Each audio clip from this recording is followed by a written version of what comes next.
Did I get you? Hello, everybody. Welcome back. Are you a gravy baby? Gravy baby? He said the words gravy baby. I bet you feel happy right now, don't you, huh? Bet you feel happy you're called a gravy baby, huh? Well, come here. Come a little closer.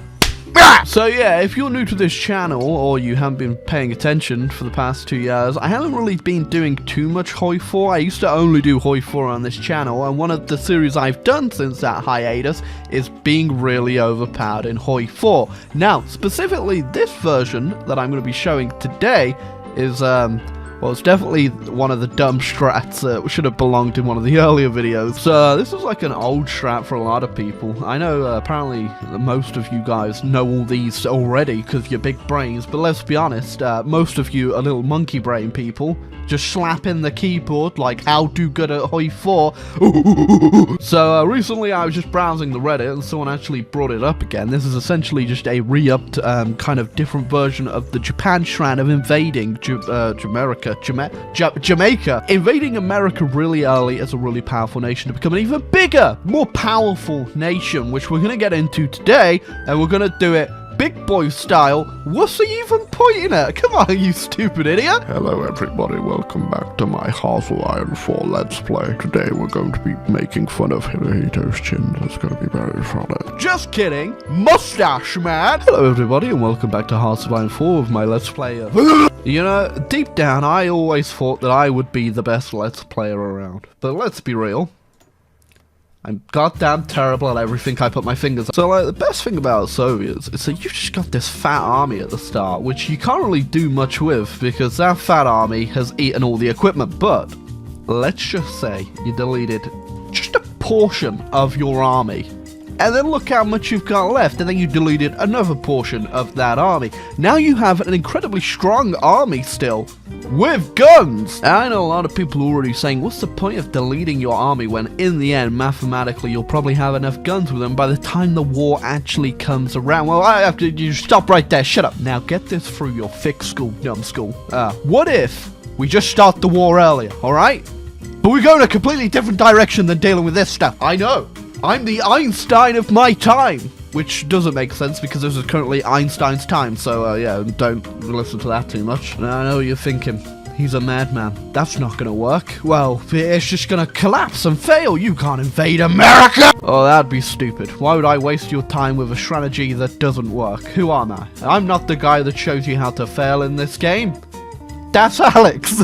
I love Alex. I'm just here for the sick gamer plays, that's all. That's right, boys. We're early warring America as the Soviet Union, the nation that doesn't have a fleet because the Japanese blew it up 30 years earlier and we just never got round to building a new one. Actually, that's quite factually incorrect because a lot of it did actually sail from the Russians during the Civil War and then just never came back. Now, obviously, the important crux of invading America at any point, or even the British or anyone with colonies, is that you always want to snipe the colony. It costs the lowest amount of war exhaustion, world fire, what's this thing called again? World tension. It costs the least amount of world tension than directly justifying on said nation, as that would require... Oh, nice! In comparison, it's only 2.9% to justify on the Philippines, which is not a lot at all. In fact, it's actually pretty insignificant, which you want to keep it insignificant because you don't want America waking up and joining Papa Great Britain. Alright, it's the moment of truth. I've set my navy up like this, with everything death stacked on these 3 tiles. Obviously, we can't bring the Black Sea Fleet over, but we don't need it. Simply, we're going to go ahead and we're already going to click the order so they are going, and then we're going to declare war on the Philippines. You might want to make a save here. If you're on Iron Man, well, you've just wasted your damn time. I guess for whatever reason, the Americans forget to put their navy up most of the time, so off goes yours, and it should not get intercepted at all. Now, if you don't get naval supremacy, I don't know what to tell you.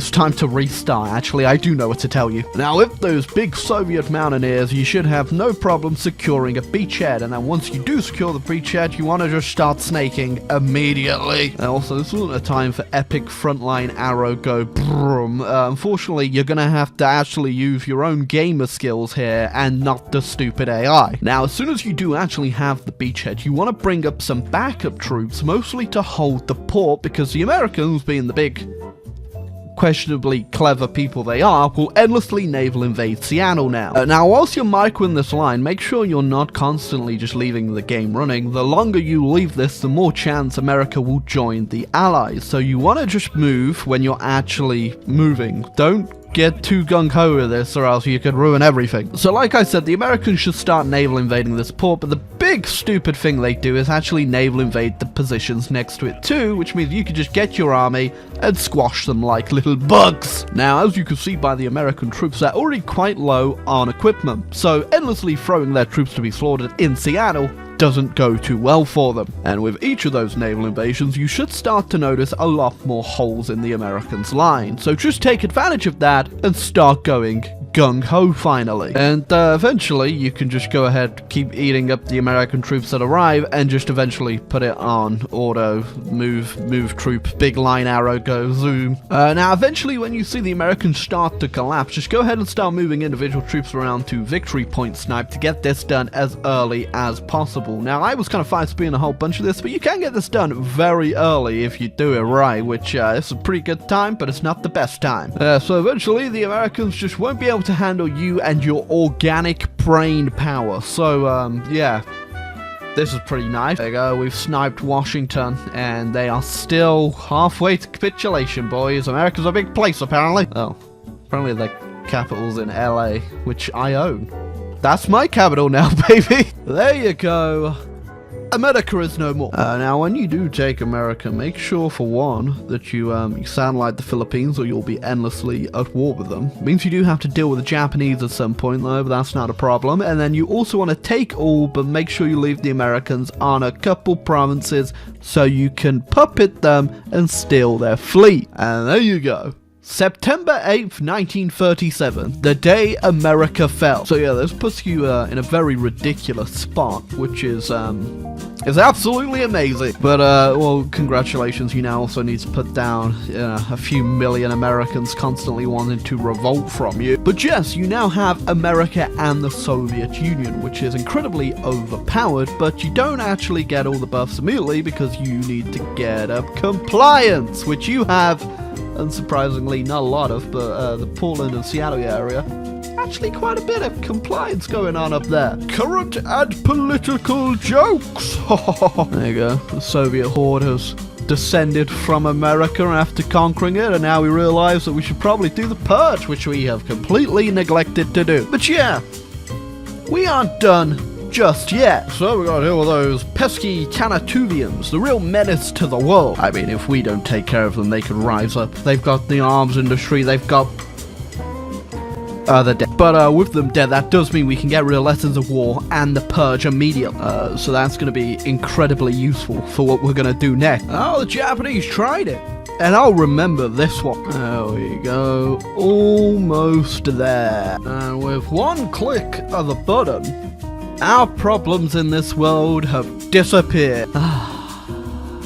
It's beautiful, really, isn't it? And just on time for our declaration of war on the Japanese. And obviously, with the the new Soviet fleet at our disposal, we're gonna have no problem in Japan. It's like how when we absorb the American fleet, we've got to bring the planes for the carriers. Usually at this point in the war with China, if they're not doing too well, the Japanese won't have a lot of troops, and if they do, you can just snipe them coming home by putting your navy on convoy raid, which I'm not gonna bother because I kind of want the army XP. And by the looks of it, with that, we have mopped up the Japanese, and Bob is your uncle. So there you go, Japan is dead, and I went ahead and puppeted Manchuria, and if you ever want to invade China after this, what you can do is also puppet the Manchukuo, and then give Manchuria the one province over here, or Manchukuo, either one, and you've got yourself a nice little puppet fort with the Chinese, so you don't really have to worry about that front.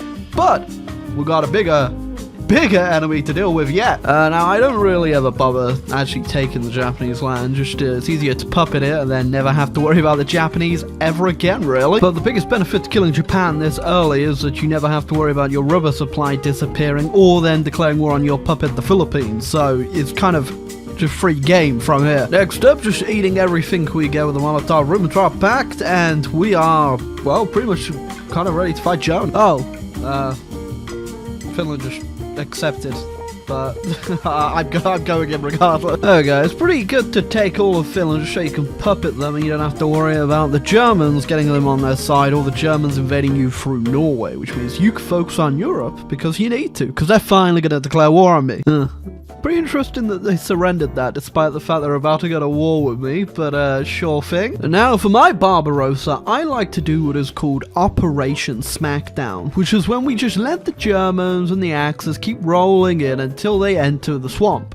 Now when they're in my swamp, they get Shrek slapped. That's right, baby. You're in my swamp now, Germany, and you're going to be playing by my rules. So first off, a metric ton of planes usually does the trick, followed up by a metric ton of armored vehicle. And the best part about Operation Smackdown is that it comes so quickly that you barely even notice it's happened. Kind of like me in the bedroom. Ha ha ha.